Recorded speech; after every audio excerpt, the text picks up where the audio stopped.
కానీ ఇప్పుడు క్లుప్తంగా మాత్రం ఈ 9 గ్రహాలకి అధిష్టాన నక్షత్రాలు ఏవైతే ఉన్నాయో వాటికి వివరిస్తానమ్మా. తప్పకుండా. అశ్విని, మఖ, మూల వీరు కేతు మహర్దశలో జన్మిస్తారు.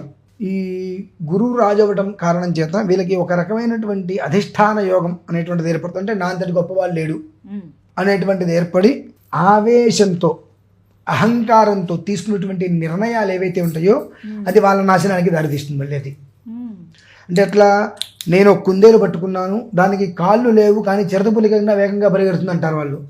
అంటే ఇక నా మాట నువ్వు విని తినాల్సిందే. కొంతమంది ఉద్యోగాలు చేసే వాళ్ళలో పై స్థాయి ఉద్యోగస్తులు ఉంటారు, వాళ్ళకి కోంటేయడం రాదు కానీ కింద వాళ్ళందరినీ వాళ్ళు శాసిస్తారని ప్రయత్నం చేస్తుంటారు.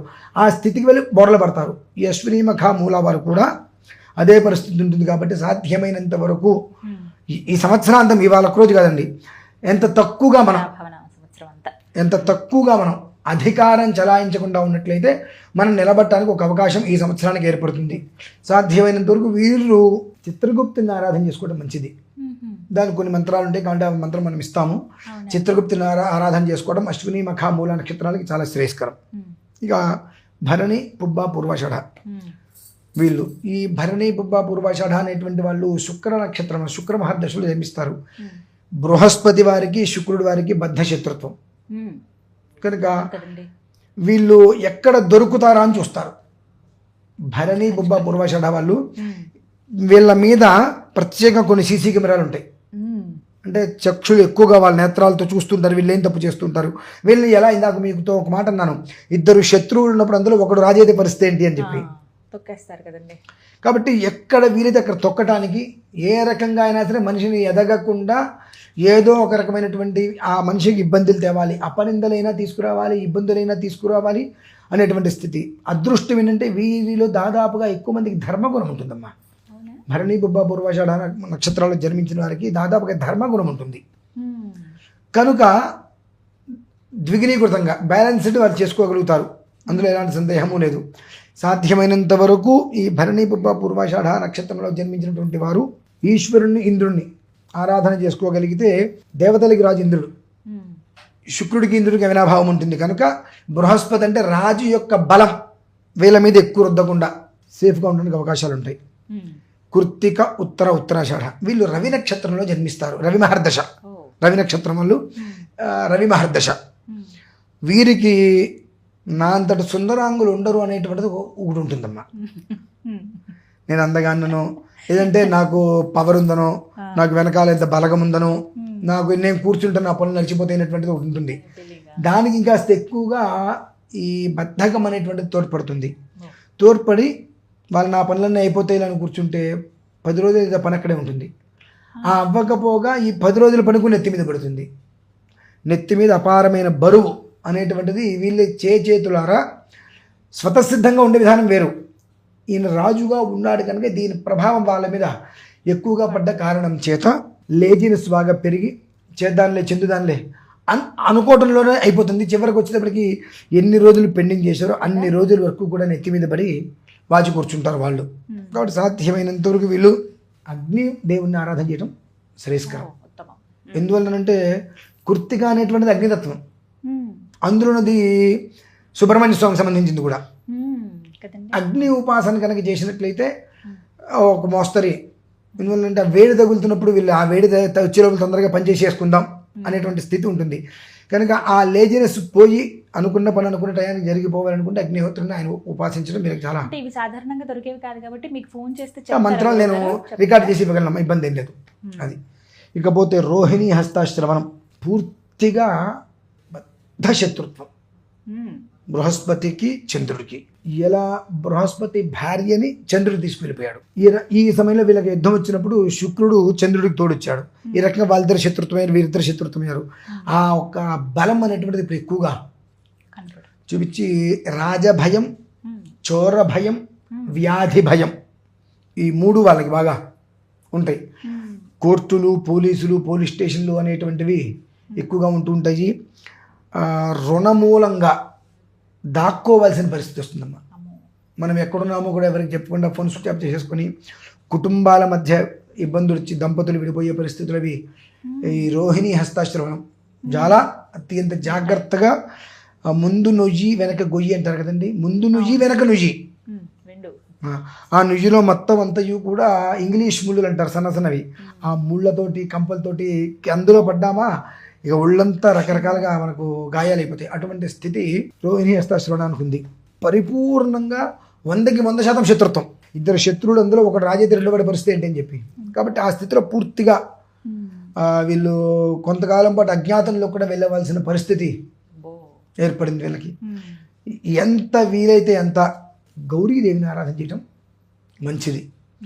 గౌరీదేవిని ఆరాధన చేయటం వల్ల ఏంటంటే గుడ్డి కన్నా మెల్లత్వం అంటారు కదా, కాస్త వాళ్ళకి ఊరట ఊపిరి అందుతుంది. కాబట్టి ఎంతగా గౌరీదేవిని ఆరాధన చేస్తే అంత వాళ్ళు శ్రేష్ఠగా ఉంటారు. ఇక ఆరుద్ర స్వాతి శతభిషం వీళ్ళని మనం చూసుకున్నట్లయితే వీళ్ళు చేసేటువంటి చేష్టలకు, వీళ్ళు ఉండేటువంటి విధానానికి, ఇందులో ఈ ఆరుద్ర స్వాతి శతభిషంలో స్వతసిద్ధంగా ఉండేటువంటి రాజకీయ నాయకులు కావచ్చు, సినిమా రంగంలో ఉండే వాళ్ళు కావచ్చు, చాలా ఇబ్బందులు అనుభవిస్తారమ్మా. తెలంగాణ కడుపులో నొప్పి రాదుగా, కొంచెం టైం తీసుకుంటుందిగా. ఆ నొప్పి మాత్రం ఎప్పుడు పూర్వతాపం పశ్చాత్తాపం. చేసే ముందు ఉండాలి ఏదైనా, చేసిన తర్వాత అయినా ఉండాలి. రెండు లేకపోతే కర్మ అనుభవించటమే. రాహు నక్షత్రం అది. రాహు మహర్దశులు జన్మిస్తారు. కాబట్టి తలా తోకా లేని వాళ్ళు అంటారు చూసారండి రాహుకేతువుల్ని, వీళ్ళకి కూడా ఒక రకమైన చండాలత్వ యోగం ఆపాదిస్తుంది. అంటే గురువుతో రాహుకేతులు ఎవరైనా కలిస్తే గురు చండాల యోగం పడుతుంది. అది అదృష్టం ఉంటే కొంతమందికి వృద్ధినిస్తుంది, కొంతమందికి పాతాళాన్ని తొక్కేస్తుంది. ఆ రాజ్యాధికారులు ఉండేటువంటి బలం, వాళ్ళ అధికారం మొత్తం కూడా ఆరుద్ర స్వాతి శతభిషం మీద ఒక రకంగా ప్రయోగం చేస్తారు. అట్లానే నడిచేటువంటి వాటికి రాజకీయ పరంగా సినీ రంగాలకు కానీ ఒకంత నష్టం వాటిల్లో అవకాశాలు చాలా ఎక్కువగా ఉన్నాయి. పునర్వసు, విశాఖ, పూర్వభద్ర ఇది గురు మహర్దశ, గురు నక్షత్రాలు. స్వనక్షత్రం గురు నక్షత్రం కదా, స్వనక్షత్రం కదా, నాకు అద్భుతంగా ఉంటుంది అనుకోవడం అబద్ధం. ఎందుకంటే అక్కడ రాజు బలహీనంగా ఉన్నాడు. రాజు బలహీనంగా ఉన్నప్పుడు అంటే అక్కడ విధానం ఎలా వస్తుందంటే కొన్ని తరుణంలో ఆ రాజు ధర్మ పరివర్తన అనేటువంటిది ఉంటుంది. ఇప్పుడు యోగి గారు ఉన్నారు, ఆయన సీఎంగా ఉన్నప్పటికీ వాళ్ళ చెల్లెలు గారు వాళ్ళు ఇంకా ఎక్కడో చిన్న చిన్న పనులు చేసుకుంటూనే ఉన్నారు.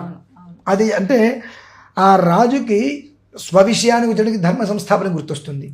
కాబట్టి ఈ ధర్మ విషయంలో నేను నీకు ఎలాంటి ఉపకారము చేయలేను, నేను ఇక్కడ రాజ్యంలో కట్టుబడి ఉన్నాను, దీనికి కట్టుబడి ఉన్నా, నా స్వార్థానికి నేను వ్యవహారం చేయలేను అనేటువంటి స్థితి వచ్చి ఈ గురు నక్షత్రంలో జన్మించిన వారికి ఆ కుటుంబంలో కలహాలు కూడా ఒక మోస్తరు వచ్చు. నాకు ఉపకారం కూడా చేయలేదు అనేటువంటి తత్వం కూడా. ఆయనకి బలం లేదు అక్కడ. బలం మీనింగ్ ఆయన కొన్ని కారణాల రీత్యా ధర్మానికి కట్టుబడి ఉన్నారు. ఈ ధర్మానికి కట్టుబడి ఉన్నప్పుడు ఏమవుతుంది, శ్రీకృష్ణ పరమాత్మ చేయలేరు. శ్రీకృష్ణ పరమాత్మ పాండవులందరికీ అభయం ఇచ్చారు. అంటే ఏ కారణంగా అంటే పాండవులు ఒక వరం కోరారు, మా ఐదుగురులో ఎవరు చనిపోయినా నీ వక్షస్థలం మీద పెట్టి దహన సంస్కారం చేసి భాగ్యం కలిగించమని అడిగారు. కాబట్టి ప్రతిక్షణం వాళ్ళని కాపాడాల్సి వచ్చింది ఆయన. అలా కొన్ని రకాల పరిస్థితుల్లో ధర్మానికి కట్టుబడి వీళ్ళకేమి చేయలేని పరిస్థితుల్లో వీళ్ళ గమ్యగోచరంగా ఉంటుంది వీళ్ళ పరిస్థితి. సాధ్యమైనంత వరకు ఈశ్వరారాధన వీళ్ళకి అత్యంత శ్రేయదాయకం. ప్రతిక్షణం పంచాక్షరి చేసుకోవటమా, నమశంకరాయ జానటమా అనేటువంటిది ఒక పదం చాలా శ్రేయస్కరం. పుష్యమి, అనురాధ, ఉత్తరభద్ర శని మహర్దశలో జన్మిస్తారు. శని నక్షత్రాలు వీళ్ళకి స్థాన చలనం ఉందమ్మా. చేసే ఉద్యోగాలలో వెన్నుపోట్లు వస్తాయి వీళ్ళకి. నవ్వుతూ మీకు ఎందుకు, మీ వెనకాల నేనున్నా అంటూ కిందకు తోసేసి ఆ స్థానంలో వీళ్ళు వస్తారు.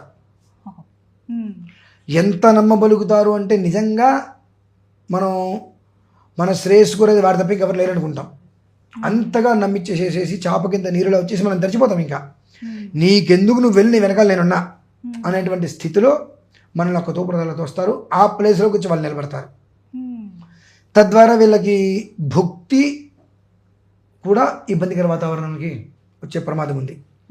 అలాగే స్థానచలనాలు, ఉద్యోగాల్లో మార్పులు వీళ్ళు గమనించుకొని ముందు వీళ్ళు కనుక మానేస్తే ఒకలా ఉంటుంది, వాళ్ళు తీసేస్తే మరొకలా ఉంటుంది. ఆ స్థితి వరకు తోడున్న వాళ్ళు తోడేలాగా పీక్కు తింటారంటారు చూసారు. అలాంటి గమనం పాపం పుష్యమి, అనురాధోత్తర భద్ర వాళ్ళకి కాస్త గట్టిగానే ఉంది. సర్వకాల సర్వావస్థలు యందు ఏమాత్రం అవకాశం ఉన్నా సుందరకాండ కనీసం రోజు 11 శ్లోకాలు, ఇన్ని సర్గాలు చదవాల్సిన అవసరం లేదు. ఒక్క 11 శ్లోకాలు కళ్ళతో చేతి నమస్కారం చేసుకోవడం. ఎక్కడన్నా దారిలో కోతులు ఏమైనా కనిపిస్తే వారికి పళ్ళు ఇవ్వడం అనేటువంటిది వీళ్ళే అలా రక్షింపబడతారు. వీళ్ళు ఆశ్లేష, జ్యేష్ఠ, రేవతి బుధ మహర్దశలో జన్మిస్తారు. బుధ నక్షత్రం. మీరు ఇదేదో సినిమా గంగని చూస్తే గౌరికి మంట, గౌరిని చూస్తే గంగకి మంట అనేటువంటిది ఎలా అయితే ఉంటుందో అలానే చంద్రుడు ఇతన్ని చేరదీస్తే బృహస్పతి కోపం వస్తుంది, బృహస్పతి చేరదీస్తే చంద్రుడు కోపం వస్తుంది. అరకత్తరలో పోకచెక్కలాగా ఏం చెయ్యాలో అర్థం కాక, ఏం చేస్తున్నామో తెలియక, చేసేది ఏది కూడా వాళ్ళకి ఉపయోగం ఉండదు, ఎవరికి ఉపయోగం ఉండక అచేతనంగా బుద్ధి అనేటువంటిది సడలిపోయి అపామార్గంలోకి వెళ్ళిపోయి బ్రతుకు జీవుడు 5 సంవత్సరాంతం ఎట్లాగొట్ల కాలం గడిపితే చాలు, నిన్ను పొగడవద్దు, నిన్ను తిట్టవద్దు, నిన్ను పొగడవద్దు, నిన్ను తిట్టవద్దు, ఎవరేం చెప్పినా తలకాయించుకొని చేస్తే బాగుంటురా అనేటువంటి స్థితికి వీళ్ళు రాగలిగితే సంవత్సరం వాళ్ళు కాస్త ప్రశాంతంగా ఉండగలుగుతారమ్మా.